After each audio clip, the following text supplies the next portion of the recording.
예, 반갑습니다. 어김없이 한 해는 가고 또 한 해는 새로 왔습니다. 한 해가 있는 것도 굉장히 좋은 것 같고, 그리고 하루도 아침, 점심, 저녁, 밤 그렇게 있고 또다시 아침이 오고 이렇게 반복되는 것도 굉장히 감사한 일인 것 같아요. 그리고 한 해도 물론 365일이라고 하는 날짜로 한 해가 이렇게 똑같이 움직여진다는 것을 나중에 알았지만은, 그러나 그때가 다시 또 오고 지나가고 한다는 것을 알고 있었잖아요. 이것도 굉장히 좋은 것 같아요. 그죠? 그렇지 않으면 우리 어쩌면 방향 감각도 잃고 또 삶의 목표나 또 돌아볼 계기들도 적고 그럴 것인데, 이런 것들이 주어지는 건 참 좋은 것 같습니다. 저로선 작년은 진짜 평생에 겪어야 될 일을 한 해에 다 겪은 것 같습니다. 여러 가지 겪으면서 마음도 아프고 하고 상당히 행복하고 참 복된 한 해였습니다. 여하튼 마지막 날까지도 여러 가지 복잡한 일들, 눈물을 흘리고 아파해야 되고 답답해야 되는 일들이 계속 밀려왔었습니다만, 그러나 어김없이 또 새해는 맞이야. 여러 가지 것들도 또 잘 해결된 것도 있고 또 안 된 것도 있고, 그러는 중에 주의 뜻을 찾아보려고 애쓰고 있는 중에 있습니다. 오늘도 얼마나 바빴는지, 어제도 얼마나 바빴는지, 여하튼 신방하여야 될 일도 있고 전도하여야 될 일도 있고 여러 가지가 있는데, 다 처리할 수 없는 시간적 쫓김 속에서 또 이것저것 그냥 또 하다가 시간을 다 보내고, 또 오늘 아침도 이렇게 맞이했고, 오늘 아침도 시간이 많을 것이라고 생각했는데 전혀 또 그렇지 않고, 여하튼 바닥하게 이렇게 또 준비해서 이렇게 섰습니다. 2022년 우리 교회의 목표를 예수님이 베드로에게 주신 말씀을 가지고 정해봤습니다. 우리 한번 같이 따라해 보시죠. 깊은 데로 가서 고기를 잡으라. 이것은 예수님께서 베드로에게 주신 말씀입니다. 저 말씀이 어부인 베드로가 볼 때 자기가 밤새워 고기를 잡았는데 한 마리도 잡지 못했어요. 그것은 하나님의 축복을 베드로에게 주려고 일부러 고기를 못 잡게 분명히 밤에 하나님이 역사하셨을 거예요. 고기를 잡으면 안 되거든요. 안 잡혀야 됐습니다. 그런데 예수님께서 그 배를 이용해서 설교를 하시고 난 다음에 그물까지도 다 정리해 놓은 그 배인데 깊은 데로 가서 고기를 잡으라고 한번 그물을 내려서 고기를 잡아봐라. 베드로 편에서는 너무 황당한 요구, 좌우지간 조금도 어떤 근거나 가능성이 없는 그러한 요구입니다. 근데 베드로가 그 일을 합니다. 그런데요, 베드로로서는 하나님이 아니면 벌어질 수 없는 사건을 일으킨 거예요. 왜냐하면 고기 잡는 데 전문가였기 때문에 그것을 보고 주님 앞에 그가 무릎을 꿇고, 결론은 사도 중에 가장 위대한 사도로 그가 부름받게 되는 계기가 됩니다. 거기에 다른 세 명의 동료들이 같이 있었고, 한 명은 자기의 친동생, 또 한 명은 야고보와 요한, 그 형제. 두 집안의 두 형제식이 같은 날 저 사건을 보고 예수님의 제자로 부름받게 됩니다. 그래서 오늘 우리는 올해 우리 교회의 표어대로 깊은 데로 가서 고기를 한번 잡아보자 라고 하는 표어로 정했습니다. 이 말씀은 우리가 경험해 왔던 것과 정반대예요. 일반적인 상식을 파괴하는 요구요. 여지껏의 상황으로서는 가능성이 조금도 없는 방법입니다.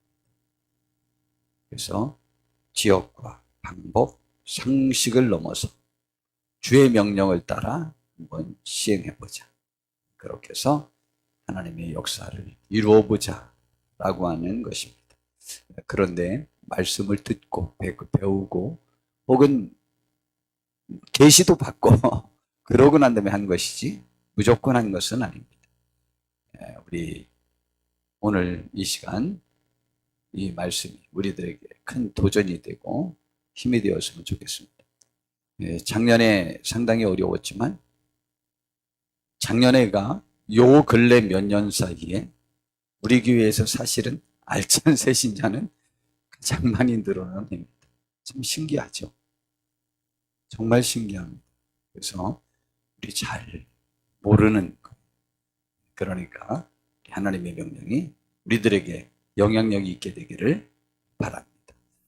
오늘 이 사건은 어디에서 벌어지느냐면 이스라엘 나라에서 제일 유명한 그 호수가 갈릴리 호수입니다. 성경에 제일 많이 나와 있는 표현이 갈릴리 호수로 나와 있습니다. 그리고 또 다른 말로는 오늘 누가복음에서는 게네사렛 호수라는 이름으로도 같은 호수입니다. 또 하나 요한복음에서 딱 한 번 디비아라 바다라고 나와 있습니다. 그리고 이스라엘 백성들은 갈릴리 호수, 갈릴리 바다라는 표현을 쓰기도 하는데 이 누가복음은 마태, 마가, 누가, 요한 이 사복음서 중에 이 누가만 이방인이거든요. 이방인이 볼 때 갈릴리 호수 크기가 작지는 않습니다. 길이가 21km 그리고 폭이 13km 제법 큰 거 아니에요? 예, 작지는 않습니다. 작지는 않지만 그 호수 이스라엘 나라에 아주 그 호수가 없으면 이스라엘 나라가 지탱이 어려울 만큼 아주 중요한 호수입니다. 저 호수 외에는 다른 호수는 호수 같은 호수도 없으니까 그런 호수입니다. 그래서 이스라엘의 농작물, 그런 모든 것들이 그 갈릴리 호수를 혹은 갈릴리 바다라고도 합니다. 그리고 디베라 바다라고도 합니다. 그러나 이방인의 눈에 볼 때 더 큰 다른 나라에서 살았던 이스라엘 나라는 우리나라 강원도만 하거든요. 그런데 그 나라에서 그들이 큰 호수가 있으니까 거기를 바다라고도 칭했지만은 우리 누가 복음에서는 그걸 바다라고 칭하지 않습니다. 호수. 우습죠. 그걸 바다라고 하는 것은. 바다는 따로 있는데 그걸 뭘 바다라고 그럽니까? 이스라엘 나라 편에서 볼 때는 그게 크지만 그래도 로마 영토 안에 있었던 그 누가 편에서는 그것은 정말 호수에 불과하죠. 그 호수에서 정말 많은 일들이 일어났습니다. 예수님의 사역 전체가 이 호수 주변에서 다 거의 대부분 일어났습니다. 오늘 이 호수는 또 굉장히 또 중요해서 디베라 바다라고 이름이 지어진 것은 그 갈릴리 분봉왕이라고 하는 것은 예수님이 태어나실 때에 헤롯 대왕이 있었습니다. 그 헤롯 대왕에게 아들 셋이 있었는데 그 중에 헤롯, 유대를 다스렸던 헤롯 왕이 있었고 그리고 또 빌립이라고 하는 왕이 있었고 또 헤롯 안디바라는 사람이 있었습니다. 근데 이 안디바라고 하는 아들이 이 갈릴리 지역을 통치했습니다. 자기 나라를 세 아들에게 한 왕에게 왕위를 물려준 게 아니고 그냥 영토를 셋으로 나눠 가지고 각각 왕을 다 임명했어요.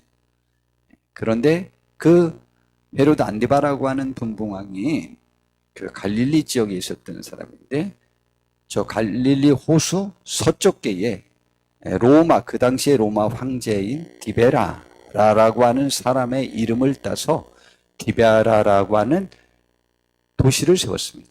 그래서 그 호수를 갖다 디베랴 호수라고 하는 이름도 생겨나게 됐습니다. 그런데 그 갈릴리 호수 주변에 얼마나 많은 도시들이 형성됐었냐면 9개의 도시가 각 마을이 읍인데 그때 읍이라고 그랬었는데 15,000명 이상의 사람들이 다 살고 있었다. 굉장히 큰 겁니다. 그때 15,000명 이상이 살았다고 하는 것은요. 예, 그랬는데 이제 지금은 이제 거의 흔적도 없는 지역도 있고 다 사라져 버렸지만은 그런 지역. 갈릴리. 예수님의 모든 사역의 중심지입니다. 그 주변이. 예수님이 세례 요한으로부터 세례를 받고 병을 막 고치기 시작하셨습니다. 그리고 회개하라 천국이 가까웠느니라 라면서 말씀을 전하기 시작했어요. 그래서 이제 예수님의 소문이 퍼져가는 때였습니다. 그때 예수님께서 지금 베드로, 또 야고보, 요한, 안드레 이렇게 4명이 2배로 각각 형제가 한 배를 가지고 한 배씩 가지고 2배를 가지고 어벌에 종사하고 있었던 그 마을에 지금 온 것입니다. 그런데 무리가 이렇게 몰려왔습니다. 그러는데 그들은 이제 예수님에 대한 소문을 듣고 지금 예수님을 추종하는 무리가 생긴 때입니다. 초기예요. 그래서 하나님의 말씀을 듣고 있었는데 예수는 게네사렛 호숫가에 이렇게 서 있었습니다. 저 게네사렛이라고 하는 것은 구약성경 때부터 이렇게 명칭이 있었던 것인데 저 뜻이 하프라고 합니다. 하프. 그 호수 모양이 꼭 하프 모양이랑 비슷하게 닮았다고 해서 게네사렛 호수라고 하는데 무리가 몰려오니까 거기에 예수님께서 게네사렛 호숫가에 서서 말씀을 전하려고 했는데 아무래도 좀 불편하니까 호숫가에 배 2척이 있는 것을 봤어요. 근데 그 어부들은요 배에서 나와서 그물을 씻고 있는 중이었어요. 이제 작업을 마친 거죠. 아침이죠. 아침에 들어와서 이제 그물을 씻어서 배에 올려놨는데 뒤에 이제 베드로가 말하기를 밤이 새도록 고기를 잡았는데 한 마리도 잡지 못했다. 그래서 그 배 안에 고기가 한 마리도 없었습니다. 그렇기 때문에 예수님께서 그 배를 좀 빌려달라고 했을 때 빌려주기에 좀 수월했던 거죠. 그 안에 고기가 가득 차 있거나 고기가 실려 있었으면 빨리 처분도 해야 되고 또 좀 불편하기도 하고 할 뻔했는데 그날따라 좌우지간 고기가 한 마리도 안 잡혀가지고 비어있는 빈 배가 되었어요. 그리고 이제 그물까지도 씻어가지고 깨끗이 정리해 놓은 상태이기 때문에 예수님이 그 배를 이용해서 설교하기에 참 좋은 여건이 됐어요. 다음 주에는 그래서 빈 배의 축복, 우리들에게 잘 되지 않은 것에 대한 축복 안에서 우리 한번 살펴보려고 합니다. 그래서 그 배에 올라서 그 배를 좀 사용할 수 있겠냐? 지금 요구한 거죠. 그 배는 시몬의 배였어요. 베드로의 배였어요. 그래서 육지에서 조금 좀 떼어줄 수 있겠냐? 내가 설교를 하기에 좋게. 그랬더니 베드로가 받아준 거예요. 요청을 따른 거예요. 이제 뒤에 왜 이걸 이렇게 했을까? 예수님에 대한 소문을 베드로도 들었던 것입니다. 들었기 때문에 베드로를 뵙고 싶었던 거죠. 예수님을 뵙고 싶었던 거죠. 근데 그분이요, 자기 배를 이용하시겠다고 하니까 얼른 빌려드린 거예요. 굉장히 피곤하죠. 이게 쉬운 일은 아닙니다. 밤새워 고기 잡았는데 이제 가서 자야 되는데 설교까지 하시는 그 설교단으로 사용하시겠다는데 그것을 강단으로 혹은 강대상으로 사용하겠다는 거예요. 그런데 베드로는요 아주 기쁜 마음으로 그 배를 빌려드린 거예요. 그래서 예수님은 그 배에 앉으셔서 호숫가에 몰려있는 그 무리들에게 하나님의 말씀을 전한 것입니다. 그런데 그 말씀을 다 마치신 후에 베드로에게 말씀하신 거예요. 깊은 데로 가서 그물을 내려 고기를 잡으라 라는 요구를 하신 거예요. 이 요구가 얼마나 가당치 않은지 5절 말씀을 먼저 보면 시몬이 말합니다. 베드로가 말하는 거예요. 선생님, 우리들이 밤이 새도록 수고하였지만 잡은 것이 없지만은 말씀에 의지하여 내가 그물을 내리리이다. 가당치 않은 요구지만 주님의 말씀이니까 그냥 가서 내려는 보겠습니다. 그 말입니다. 다시 또 이제 이 깊은 데로 가서 그물을 내려 고기를 잡으라. 이 요구는요, 일반 상식을 뛰어넘는 너무 무책임한 말같이 들릴 수 있는 말입니다. 왜냐하면요, 제가 가지고 있는 고기 잡는 상식도 마찬가지고, 우리 요즘 유튜브에서도 고기잡이 하는 것들 나오잖아요. 우린 냇가에서 다른 거로 고기 잡는 거 외에는 거의 다 밤에 잡죠. 거의 다 밤에 잡습니다. 바다에서도 그렇고 어디서도 밤에 잡는 겁니다. 밤에. 자, 그런데 이게 지금 이 요구가 베드로 편에서 받아들이기가 굉장히 어려운 요구. 왜냐면은요, 베드로는 평생을 어업에 종사했던 사람입니다. 그뿐만이 아니고 예수님은 고기잡이 경험이 전혀 없는 목수 출신입니다. 고기 잡는 방법에 대해서는 전문 지식이 없는 분의 지시입니다. 이게 사실 사람 잡는다니까요. 여러분. 교회도 마찬가지고 다른 무슨 일을 하는 것도 마찬가지고 전문 지식이 없는 분이 자기가 옳은 것처럼 직위를 이용해서 말하면 들어야 되는지 말아야 되는지 굉장히 어렵습니다. 농사 짓는 것도 마찬가지예요. 이 꽃을 지금 이 개발 선인장, 정확히는 가재발 선인장이라고 그러는데요. 이게 크리스마스 때 꽃을 핀다고 그래서 크리스마스 선인장이라고도 해요.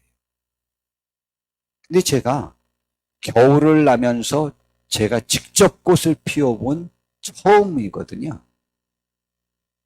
처음 해봤기 때문에 어떻게 해야 어떻게 피고 그런 건지 잘 모릅니다. 이제는 대략 알았어요.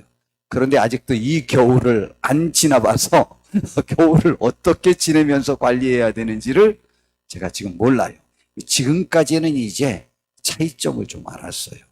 왜 이 분홍색이 좀 짙게 나는 하얀 꽃을 피우는지, 저것들은 왜 더 흰색 계열을 피우는지, 어떤 것은 왜 아예 하얀데 고상한 하양이 아닌 잘못하면 투명한 하양색을 내서 밉게 나오는지, 왜 잎이 늘어지는지, 왜 잎이 붉은색을 어느 정도 띠는지, 이런 것들 이제 조금 알았어요.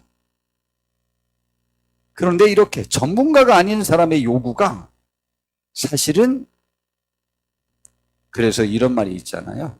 사공이 많으면 배가 산으로 간다고. 그 사공들은 전문 지식이 없는 사공들이 문제를 일으키는 거죠. 지금 베드로가 볼 때 예수님의 요구를 충분히 그렇게 생각했을 겁니다. 그거 생각 안 할 사람 어디 있습니까?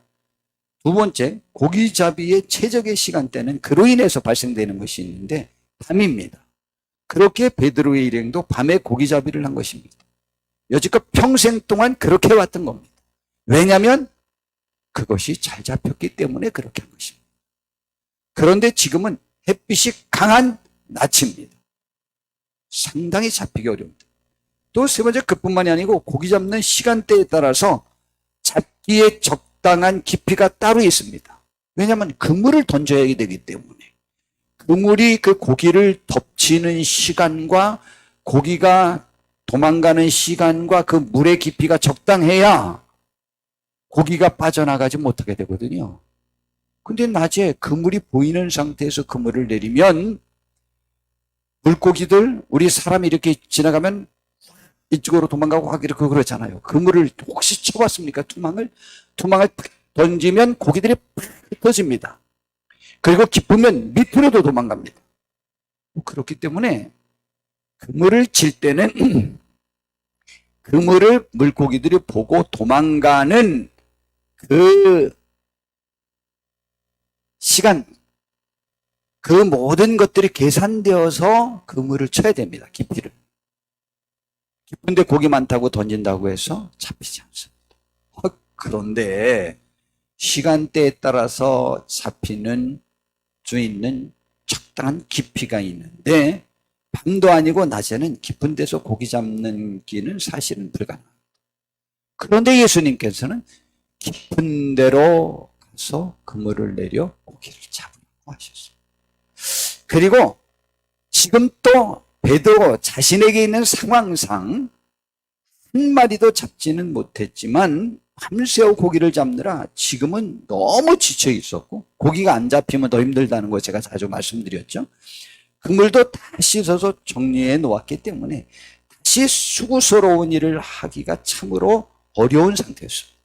왜냐하면 베드로의 상식과 일반적인 논리 원리로는 원칙으로는 안 잡히는 건데 그냥 예수님을 존중해서 가서 그물을 내려보는 것에 불과한 그 일을 지금 할까 말까 고민할 수도 있었을 것입니다.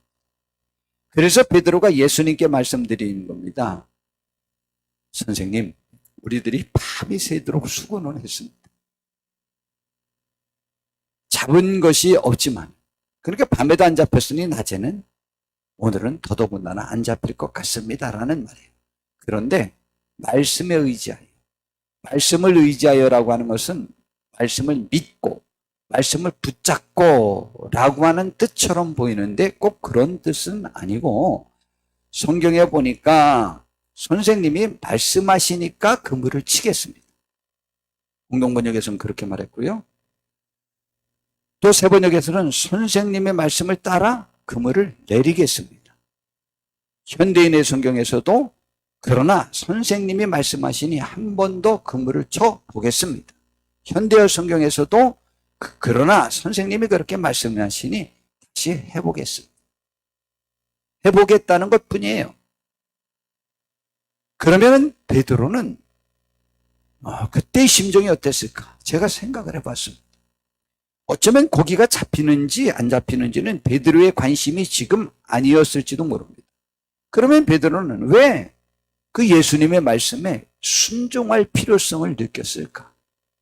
첫 번째, 예수님에게 배를 사용하시고자 하셨을 때도 이미 예수님에 대한 소문을 들어서 알고 있었습니다. 그래서 궁금했습니다, 그분이. 그리고 직접 뵙고 싶었습니다. 확인하고 싶었습니다.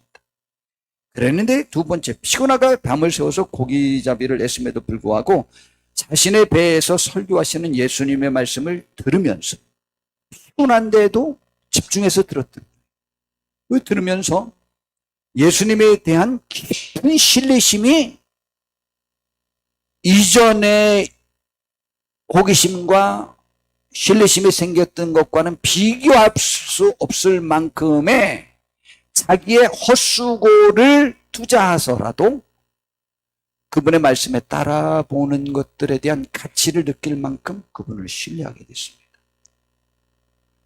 그리고 설교를 마치신 예수님의 깊은 데로 가서 그물을 내려 고기를 잡으라는 말씀을 듣는 순간 전 확신합니다. 왠지 모르게 거역할 수 없는 경외심, 존경심, 무시할 수 없는 어떤 힘, 거룩성이 그분에게서 느껴진 거예요. 그것이 생겼을 것입니다. 그리고 예수님에 대한 존경심으로 고기와는 상관없이 예수님의 명예를 위해서라도 예수님을 존중하는 마음으로 그는 행하겠다는 말이라고 저는 그렇게 이해합니다. 베드로가 지금 고기 잡힐 것 생각하고 갔겠습니까? 고기 잡을 목적이 지금 있었겠습니까? 제가 보기에는 없었을 것 같아요. 저 같았어도 그 순간에 그래 고기 좀 잡아봐서 한번 뭘 해볼까? 라고 하는 행자할 의향이 그에겐 없었을 것입니다. 왜냐하면 고기 많이 잡혔을 때 주님이 두 배가 가라앉을 만큼 많이 잡혔다고 했거든요. 이것은 베드로의 생전에, 혹은 그의 동생 안드레의 생전에, 혹은 같은 동료인, 같은 어업을 하고 있는 야고보와 요한 그 형제가 보기에 평생에 처음 보는 일인데, 처음 보는 일을 떠나서 이것을 명하여 이런 일이 있게 한 예수님은 신, 하나님이거나 하나님의 권위가 함께한 메시아이거나 하나님이 큰 역사하는 이 시대의 어떤 하나님의 사람이라는 확신이 들었을 거죠. 그 고기 잡힌 것으로 봐서. 그렇지 않고는 이건 모세가 일으켰던 기적과 같은 기적인 거죠. 이거는 있을 수가 없는 일이 벌어진 거예요. 이거는 이야 굉장히 많이 잡혔네 정도가 아니에요. 이거는. 그렇기 때문에 일반적인 사람의 일로는 역사가 끝나는 일까지 이 일은 벌어질 수 없다라고 판단한 거죠. 그래서 베드로는요, 그때 갑자기 자기가 예수님 앞에서 자기가 죄인이라는 것이 인식될 만큼 두려움에 사로잡혔어요. 굳이 말하면 우리 천사들 만났거나 하나님 만났을 때 성경에 나와 있는 사람들 보면 다 두려워했잖아요. 처음에는. 그때 하나님이 두려워하지 말라. 천사하고는 두려워하지 말라. 라고 하면서 대화가 시작됐지. 다 그렇게 신 앞에 섰을 때 누구나 다 두려워하게 됩니다. 자기의 죄와 연약함이 노출되는 것에 대해서. 이 일을 이룰 수 있던 분은 자기 자신의 연약함과 죄됨과 부족함을 완벽히 거룩한 그분이 다 알 수 있을 것이라는 그런 생각이 들 만큼 신적 경외심이 생길 만큼 놀라운 역사가 일어나는 것이죠. 그런데 예수님이 너는 나를 따르라 라고 말했어요. 그 즉시로요, 그들이 배와 그물, 물고기 모든 것을 그냥 그 호숫가에 버려두고 그냥 따릅니다. 그러니까 지금 이 네 명은 거룩한 하나님에 대한 나라에 대한 열망이 강력했던 사람들입니다. 그때 하나님의 사람임이 확신시되는 그런 말씀과 이 역사, 기적을 보고 그 예수님을 따르게 되죠. 지금 이 말씀을 제가 미리 드리는 것은 베드로는 지금 이 고기를 잡으러 가려고 할 때 고기를 잡고자 하는 데는 목적이 없었다는 거죠. 저는 그렇게 생각합니다. 주님의 말씀을 들어보니 그분을 너무 좋고 사랑하게 되었고 존경하게 되었고 따르고 싶은 마음이 들었다. 그래서 그를 존중하고 사랑하고 명예를 깨뜨리고 싶지 않아서 그분의 말씀에 순종한 겁니다.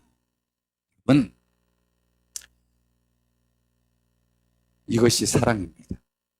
이것이 믿음입니다. 하나님을 사랑하십니까? 교회를 사랑하십니까? 아내나 남편을 사랑하십니까? 누구를 존중합니까? 혹은 저를 사랑합니까? 여러분, 사랑과 존중은 지금 베드로가 뵙기는 처음 뵙지만 그 예수님에 대한 존중심을 보인 거예요. 그 베드로가 사도 중에 가장 위대한 사도가 됩니다. 성도 여러분, 우리들 마음에 주님의 말씀에 대한, 주님에 대한, 그분의 명예, 그분의 이름에 대한 존중심이 있기를 정말 바랍니다. 그때 주님을 가장 나와 개인적으로 깊이 만날 수 있습니다. 나와 가장 친밀한 분, 가장 관계된 분으로 체험할 수 있습니다. 여러분, 우리 주님 앞에 그렇게 하는 우리가 되었으면 참 좋겠습니다. 그래서 베드로가 나갔습니다. 그런데 상식과 경험과 사실을 뛰어넘는 예수님의 초자연적인 능력으로 상상할 수 없고 전혀 불가능한 파격적인 양의 고기가 잡혔습니다. 얼마나 잡혔는지 알아요? 그렇게 하니 고기를 잡은 것이 힘이 많아 그물이 막 찢어져 가려고. 그래가지고 지금 베드로의 배만 가지고 이렇게 그것을 추스리려다가는 안 될 것 같아서 지금 야고보와 요한을 불렀어요. 다른 배에 있는 동무들에게 손짓하에 와서 도와달라고 해서 그들이 와서 두 배에 나누어서 간신히 실었는데 두 배가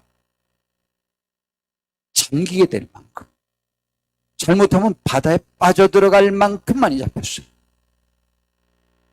여러분, 우리는 어떤 기적을 보면 주님을, 베드로가 주님 앞에 무릎 꿇을 만큼의 기적을 볼 수 있을까요?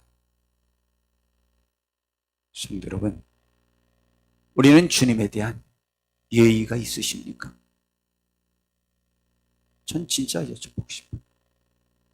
베드로 평생 어부 역할만 했었지만, 어부 일만 했지만,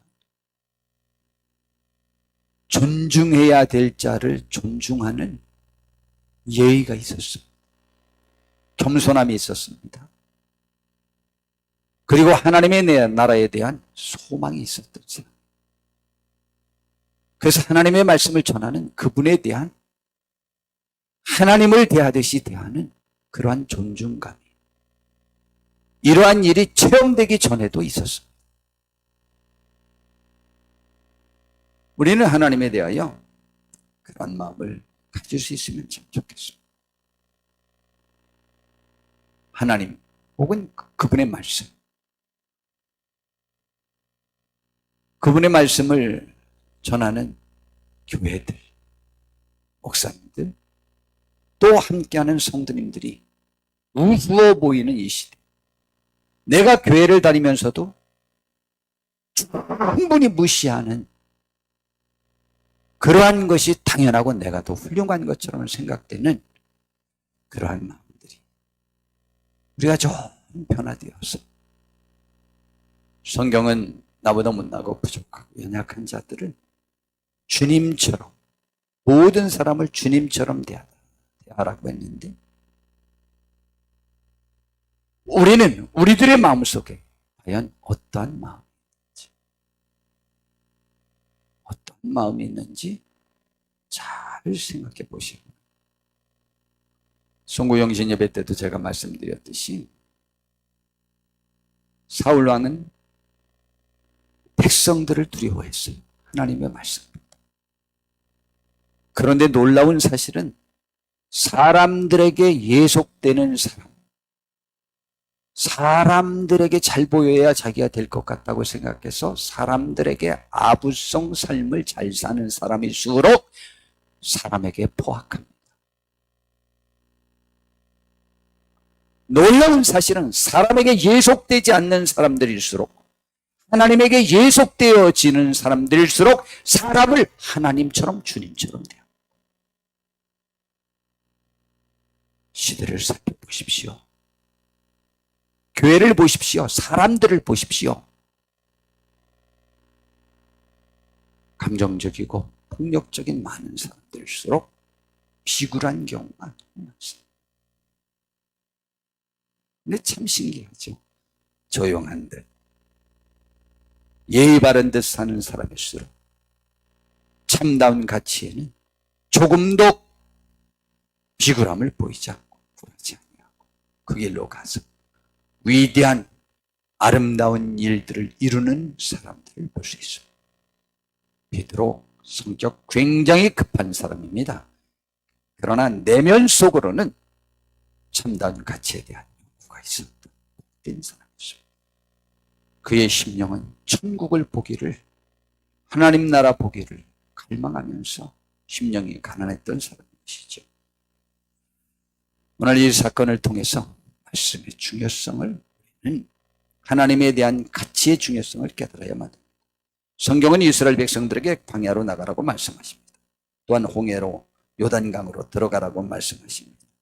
그리고 우리에겐 땅끝까지 이르러 주님의 증인으로서 말씀을 전하고 그들을 제자 삼으라 하십니다. 산보다도 더 큰 장애지만 하나님의 말씀에 순종하면 이루어졌어요. 출애굽을 한 다음에 그 여정을 마무리할 때 신명기 4장 1절부터 해보니까 모세를 통해서 이제 모세가 죽기 전에 바로 한 거예요. 40년을 마치는 순간에 마지막으로 그 백성들에게 40년의 광야 생활을 되돌아보면서 부탁하는 말씀입니다. 내가 오늘 명하는 모든 명령을 너희는 지켜라. 그리하면 너희가 살고 번성하고 여호와께서 너희의 조상들에게 맹세하신 땅에 들어가서 그것을 차지할 거다. 네 하나님 여호와께서 이 40년 동안에 내가 광야길을 걷게 하신 것을 기억하라. 광야길은 참 힘든 길을 말합니다. 이는 너를 낮추시며 너를 시험하사 힘들 때 정말 하나님을 의지하겠느냐는 거죠. 내 마음이 어떠한지 그 명령을 지키는지 지키지 않는지를 알려고 했어요. 그래서 너를 낮추시며 너를 줄이게 하시며 또 너도 알지 못하면 내 조상들도 알지 못하던 만나를 내게 먹이신 것은 그런데 40년 동안 그들이 죽을 줄 알았는데 매일 만나를 내리셔서 그들이 살 수 있게 해줬어요. 이것은 사람이 떡으로만 사는 것이 아니고 떡을 준비해야 광야 생활을 견딜 수 있는 것이 아니고 여호와의 입에서 나오는 모든 말씀대로 순종했더니 살 수 있었다는 줄을, 그래서 사는 줄을 내가 알게 하려고 하나님이 하신 것이다. 그리고 이 40년 동안 너희들은 의복을 준비하지 않았다. 근데 그 의복이 헤어지지 아니었고 내 발이 부르트지 아니하였느니라. 어떻게 했더니 말씀에 순종해서 광야로 나가고 가나안 땅으로 향했더니 라는 말이요. 이걸 마귀는 예수님에게도 유혹했던 것 아니에요? 내가 하나님의 아들로 증명하는 길은 돌로 떡을 만들어 가지고 잘 살면 남들이 너를 하나님의 아들로 인정할 것 아니냐라는 말에 예수님의 답변은 하나님의 아들은 하나님의 말씀으로 사는 사람이 하나님의 아들로 증명된다는 것이죠. 이 세상에서 우리가 하나님의 말씀대로 순종해서 하나님의 자녀로 증명하는 삶을 살 때 하나님의 자녀의 삶을 보고 그들이 주께로 나와 주님의 제자가 될 수 있다는 사실을 명심하시기를 바랍니다. 우리가 그들보다도 잘 살고 많이 배우고 더 건강하고 잘생기고 잘나면 그들이 우리를 따른다고요? 한번 해보세요.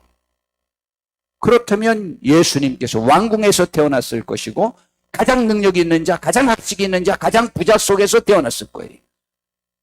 그러나 완전히 다르게 마국간에서 태어나셨고 목수의 아들로 아버지는 일찍 돌아가셨고 최고로 가난했고 인정받지 못했던 동네에서 살았어요. 그런데 그분이 하나님이셔요. 하나님의 아들이에요. 메시아예요. 구원주예요. 그를 남들이 따릅니다. 그가 왕궁에서 났으면 덜 따랐을 거예요. 왕궁을 버리지 않는 한 영향력이 없었을 것입니다. 놀랍죠? 그렇다고 해서 왕궁에서 태어나서 못할 건 없어요. 모세는 왕궁의 사람이잖아요. 그래도 메시아의 예표로 그가 쓰임받았잖아요. 물론 그 가치에 예속되지는 않았지만 저는 시편 63편 3절이 참 마음에 계속 닿습니다. 주의 인자하심이 생명보다 나옵니다. 주의 너그러움이, 주의 용서하심이, 주의 자비하심이, 주의 사랑이 나에게는 생명보다 낫다. 그 말씀이 나에게는 생명보다 낫다라는 말과도 같죠. 그래서 내 입술이 주를 영원히 찬양할 것입니다. 생명보다 귀한 것이 주의 말씀이에요. 말씀을 지키기 위하여 우리는 생명을 드려야 돼요. 우리도 2020년은 깊은 데로 가서 그물을 내려 고기를 잡아봅시다. 풍세를 너무 생각하고 조건을 너무 따지다 보면 기회를 잃어버릴 수 있습니다. 우리의 상식과 이론과 논리와 나의 현재의 형편에 예속되지 마십시오. 그래서 전도서 11장 4절에 보니까 풍세를 살펴보는 자는 파종하지 못할 것이요 구름만 바라보는 자는 거두지 못한다. 완전한 기회를 잡으려고 하는 사람은 평생 기회를 잡지 못한다라는 말이에요. 또한 6절에 너는 아침에 씨를 뿌리고 저녁에도 손을 놓지 말라. 이것이 잘 될는지 저것이 잘 될는지 혹 둘이 잘 될는지 알지 못함이니라. 지금 이 꽃이 이와 비슷한 꽃이 하나가 저쪽에 더 있어요. 그런데 저쪽에 최하 온도는 5도, 낮에 최고 온도는 한겨울에는 17도까지 올라가요. 햇빛이 잘 나요. 근데 모든 사람들이 가르쳐주는 적정 온도는 그거보다 높아야 돼요. 그런데 여기는 온도가 최저 온도가 11도, 최고 온도는 겨울에는 20도가 돼요. 여긴 대신 햇빛이 없어요. 그래서 이제 이 형광등불을 켜놨습니다. 그런데 하나는 그쪽에서 남겨서 시험을 해보려고 그래요. 올 겨울을 지내보려고 그래요. 저희 베란다에 있는 것도 조건이 좀 비슷합니다. 여기다 안에다 들여놓으면 완전히 죽을 줄 알았더니 예상외로 저 밖에 것 2개가 또 잡혀요. 한쪽으로 치우치지 말래요. 사업을 잘하려면 분산시키랍니다. 전도서에서. 부자들과 가난해지는 사람들의 특징은 부자들은 분산하는 특질이 있고 가난한 사람들은 몰빵하는 특질이 있대요. 제가 부자사전에서 읽어봤어요. 근데 전도서에서는 이게 잘 될런지 저게 잘 될런지 모르니까 신중하게 분산하라 가르쳐주고 있어요. 우리의 삶에 너무 확신에 찬 일은 주님 외에는 없어요. 명심하시길 바랍니다. 그러니까 씨를 뿌리라는 거죠. 좀 어려울 때도. 잘 될 때만 투자하지 말아요. 그러면은 꼭지점 잡을 수도 있어요. 주식, 돈 번데 하고 딱 투자했더니 그때부터 떨어지기 시작하잖아요. 그럴 수 있어요. 그러니까 안 될 때 투자하는 것도 한 방법이래요. 성경의 가르침 아닙니까? 그래서 시편 126편 5절부터 해보니까 눈물을 흘리며 씨를 뿌리는 자는 기쁨으로 거두리로다. 상황이 안 좋으니까 울면서 뿌리는 거죠. 울며 씨를 뿌리러 나가는 자는 반드시 기쁨으로 그 곡식단을 가지고 돌아올 것이라고 했어요. 우리도 주의 일을 감당할 때 상황이 너무 안 좋고 나도 지치고 힘들고 위험이 따른다고 할지라도 거둘 수 있을 거라는 거예요. 빌립보서 4장 6절 7절에 아무것도 염려하지 말고 다만 모든 일에 기도와 간구로 너희 구할 것을 감사함으로 하나님께 아뢰라. 그리하면 모든 지각에 뛰어난 하나님의 평강이 그리스도 예수 안에서 너희 마음과 생각을 지켜주실 것이라고 약속하셨어요. 지각에 뛰어난 하나님의 도우심 체험하기 위해서 우리는 어떻게 해야 되느냐? 우리도 주님의 말씀을 들어야 합니다. 주님의 요구가 무엇인지 알아야 한다는 말입니다.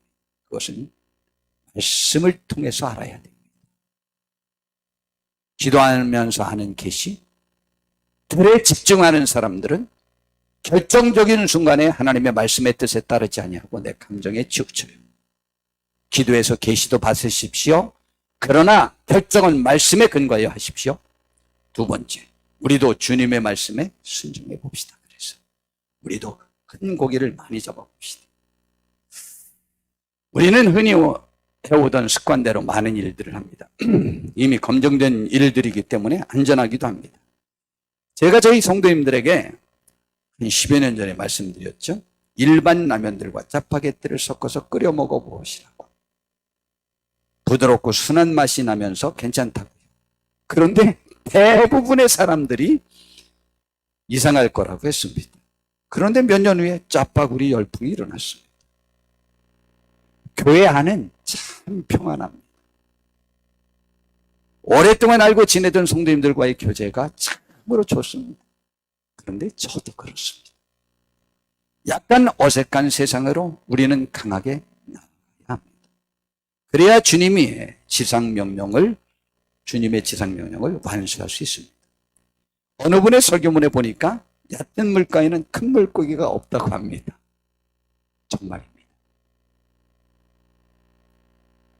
약간은 낯설고 두려움이 따르는 더 큰 세상으로 나아가서 주님을 더 깊이 체험하고 더 많은 영혼을 구원하는 2022년이 되면 참 좋겠습니다. 그래서 지역을 넘어서 또 대상을 넘어서 방법을 넘어서 주의 명령에 순종해 봅시다. 상황을 이기고 말입니다. 하나님의 은혜가 우리 모두에게 함께 하시는 복된 2022년이 되시기를 진심으로 바랍니다. 많은 고기를 잡을 수 있는 그 깊은 그물을 던져보는 올 한 해가 되었으면 좋겠습니다. 하나님이 우리들의 삶에 획기적인 한 해로 2022년을 사용하시기를 진심으로 바랍니다. 기도하겠습니다. 주님, 우리를 인도해 주셔서 복되게 해주시고 우리에게 허락한 이 복된 2022년 우리 더 깊은 데로 가서 고기를 잡을 수 있는 복된 2022년이 되게 하옵소서. 예수님의 이름으로 기도드렸사옵나이다. 교회